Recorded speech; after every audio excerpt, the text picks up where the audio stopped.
வணக்க மக்களே, நம்ம இன்றைக்கி பார்க்க போகிற ரெசிபி ஃபிஷ் ஃப்ரை. வஞ்சர மீன் வறுவல் தான் நம்ம பார்க்க போகிறோம்.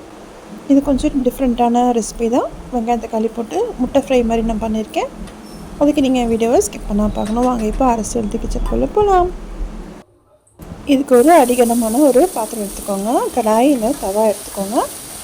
அதில் நம்ம 3 டேபிள் ஸ்பூன் எண்ணெய் சேர்த்துக்கலாம். எண்ணெய் நல்லா காஞ்சதும் நான் ஒரு 2 வெங்காயம் சேர்த்துக்கேன்.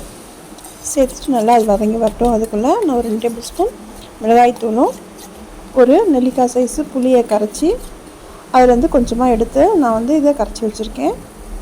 மிளகாய் தூள் புளி சேர்த்து நான் திக்காக கரைச்சி வச்சுருக்கேன். இப்போது தேவையான அளவு உப்பு சேர்த்துக்கலாம். சேர்த்துட்டு நான் கரைச்சி வச்ச அந்த பேஸ்ட்லேருந்து ஒரு 2 டேபிள் ஸ்பூன் நல்லா சேர்த்துக்கிறேன். சேர்த்துட்டு நல்லா கலந்து விட்டுக்கோங்க. அது வெங்காயத்தில் நல்லா வதங்கி வரட்டும். நீங்கள் டேஸ்ட்டு பார்த்துட்டு இன்னொரு ஸ்பூன் கூட வேணும்னா தேவைப்பட்டால் சேர்த்துக்கலாம். இப்போது வாசனைக்கு கொஞ்சமாக கறி லீஃப் சேர்த்துட்டு நல்லா கலந்து விட்டுக்கோங்க. அது பாருங்கள் எண்ணெய்லாம் நல்லா பிரிஞ்சு வருது. இப்போ ஒரு தக்காளி சேர்த்துக்கிறேன். இது ஒரு பெரிய தக்காளி நான் சின்னதாக கட் பண்ணியிருக்கேன். சேர்த்துட்டு இதையும் நல்லா கலந்து நல்லா வதங்கி வரட்டும். தொக்கு மாதிரி வரட்டும். இப்போ பார்த்திங்கன்னா நல்லா வதங்கி வந்திருக்கு பாருங்கள். இப்போது இந்த சமயத்தில் நம்ம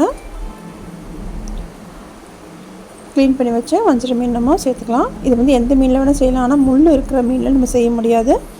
இது மாதிரி ஒரே ஒரு முள் இருக்கிற மீனில் எல்லாமே நம்ம இது மாதிரி செய்யலாம்.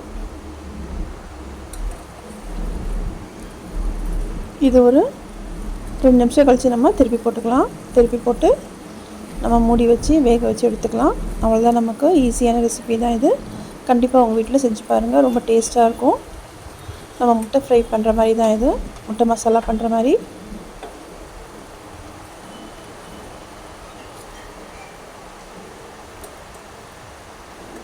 ரெண்டு பக்கமும் நல்லா திருப்பி போட்டு மூடி வச்சுக்கோங்க. மூடி ஒரு 5 நிமிஷம் இருக்கட்டும். நம்ம அடுப்பு சிம்மில் வச்சுக்கலாம். பார்த்திங்கன்னா நல்லா வெந்து வந்திருக்கு பாருங்கள்.